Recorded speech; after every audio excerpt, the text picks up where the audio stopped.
Welcome to VAR India News Hour. Hackers offering cybercrime as services in the dark web. The dark web refers to encrypted online content that is not indexed by conventional search engines.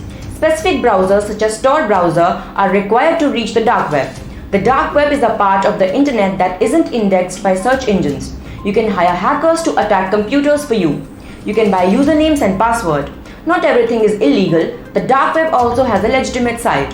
For example, you can join a chess club or black book, a social network described as the Facebook of Tor. The terms deep web and dark web are sometimes used interchangeably, but they are not the same. Deep web refers to anything on the internet that is not indexed by and, therefore, accessible via a search engine like Google. Deep web content includes anything behind a paywall or requires sign-in credentials. However, no one really knows the size of the dark web, but most estimates put it at around 5% of the total internet. From website hacking to DDoS attacks to custom malware to changing school grades, you can buy one of these services from a hacker for hire. A report shows to conduct its analysis, researchers at Comparitech examined more than 100 listings from 12 different hacking services. The actual prices for many services are negotiated based on the time, scope, complexity, and level of risk. There are various price tags available openly for the types of attacks one wants to hire. Whereas the most expensive item on the menu was a personal attack, usually one involving defamation, legal sabotage, or financial disruption. Hackers who specialize in personal attacks sell their services for $551 on average. Website hacking costs on average $394 and includes attacks against website and other services hosted online.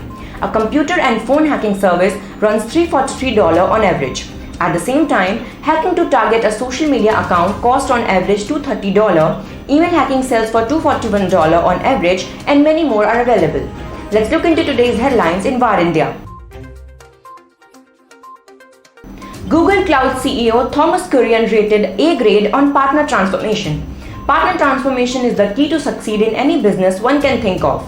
Thomas Kurian gives top marks to Google's cloud management of its growing channel partner program during his nearly 3-year tenure as CEO of the number 3 cloud computing provider. I think we are an A in terms of what we have enabled for partners, Kurian said in an exclusive interview. Kurian said Google Cloud revenue, which includes Google Cloud Platform and Google Workspace, grew to $13.06 billion in 2020 from $5.84 billion in 2018. Google Cloud's performance in the second quarter of this year tops it off schedule for annual revenue of $18.5 billion in 2021, although the company remains unprofitable with an operating loss of $591 million for the 3 months ended June 30. NVIDIA Microsoft introduced new language model MTNLG with 530 billion parameters. Microsoft NVIDIA introduced one of the largest transformer language models, the Megatron Turing Natural Language Generation Model with 530 billion parameters. The language model is powered by DeepSpeed and Megatron transformer models. The Chinese government-backed Beijing Academy of Artificial Intelligence WuDa 2.0 and Google Switch Transformer are some of the largest transformer language models in the space.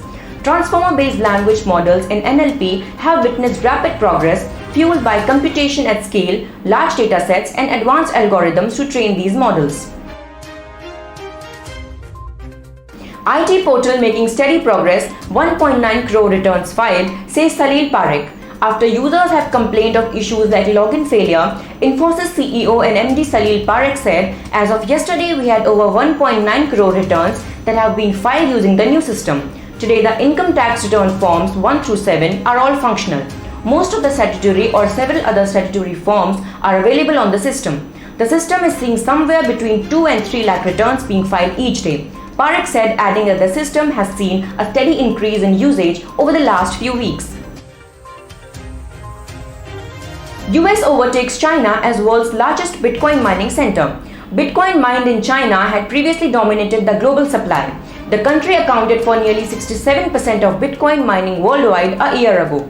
The US has overtaken China to become the world's largest Bitcoin mining center following the crackdown of mining operations in China. China's share of the power of computers connected to the global Bitcoin network, known as the hash rate, had fallen to zero by July from 44% in May. Its dominance was whittled down through a series of regulatory crackdowns by Beijing, which culminated in China banning the practice this year. Made fair offer for Zee, regret being drawn into Zee Invesco dispute, says Mukesh Ambani. The merger of Zee and a domestic unit of Japan's Sony Group Corporation will create a television powerhouse to grab more advertising revenue, challenging top rival Walt Disney Company in a key growth market. The combined entity will own 75 TV channels, 2 video streaming services, 2 film studios, and a digital content studio, making it the largest entertainment network in India, bigger than Star and Disney India. However, Zee has accused Invesco of plotting a hostile takeover of the company, dismissed the request to call a shareholder meeting to vote on the US investors' demands, and said it has tightened its process. That's all for now. Please like, share, comment and subscribe to VAR India News Magazine. You can download the VAR India app from Google Play Store and Apple App Store for the latest news and updates. Stay tuned. Thank you.